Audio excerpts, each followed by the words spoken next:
day leaves with the feeling that I am unappreciative of the system that I live on and what it tries to do for me. The reason why I'm here is to give you a first-hand account of what it's like to try and budget for a healthy diet while living on Ontario disability. I am on Ontario disability and will be for the rest of my life because of a rare genetic disease known as Fabry's. To help you understand a little better what it must be like, we must look at two factors that they use to determine my monthly allowance. My first factor, my shelter allowance. This is based on my marital status and if I have any dependents. The maximum shelter allowance available to me is $464. But in Sarnia, where I'm from, the average bachelor apartment is $500. Now this varies across the province, which if I lived in a bachelor's apartment would put me $36 over my shelter allowance, but I can't imagine myself living the rest of my life without a bedroom, which leads me to my actual shelter cost of $572.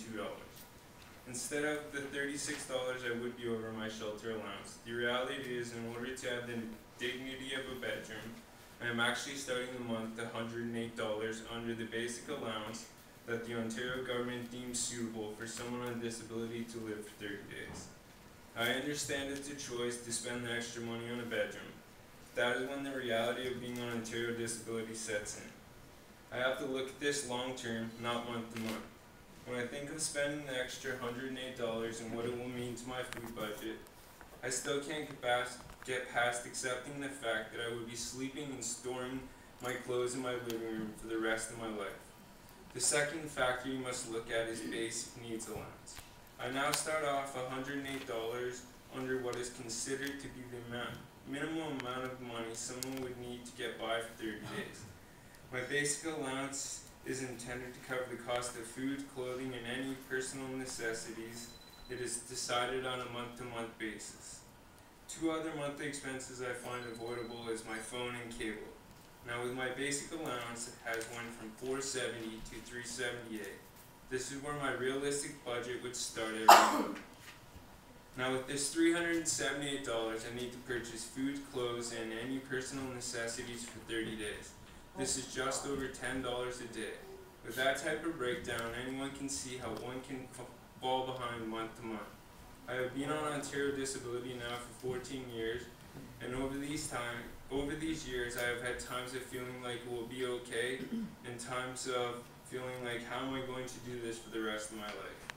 To be quite honest, if not for the generosity of my family and friends, I would have been swallowed up by debt a long time ago.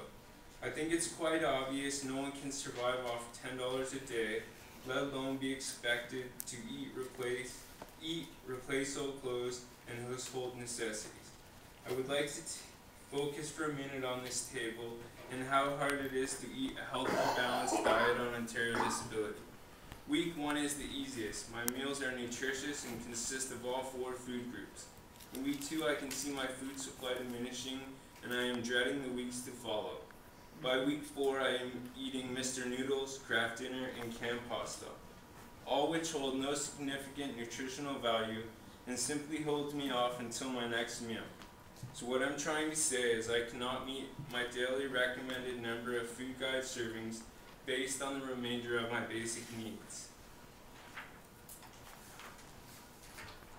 I have only covered the most of basic needs, and already you can see that it is impossible to budget a healthy, balanced lifestyle when one half of this system is thinking short term and the other half needs nothing less than a long-term strategy. When and if you did do the math questionnaire, I think the biggest surprise will be all the little expenses that someone would need in order to feel like a normal member of society. And trust me, that is all anyone on disability could ever ask for. If you do the math questionnaire, please just don't consider what the expense will be for you, but whether or not someone who had no choice in being born with a disability and no choice in being on the system would be out of line asking for money to cover that particular expense. Some of these expenses would be as simple as a birthday gift from my mom, or as complex as to prepare for one of our classic Canadian winters.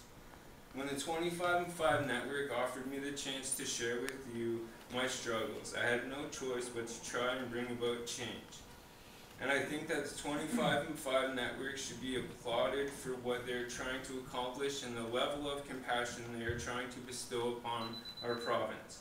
In closing, I would just like to say one more time that I am appreciative of my warm bed and my hot meals. But the system has been put in place to help sustain life, not put it on a course of slow and painful deterioration. A great man once said, "It is how the needy are treated that determines the true level of excellence and compassion in our society."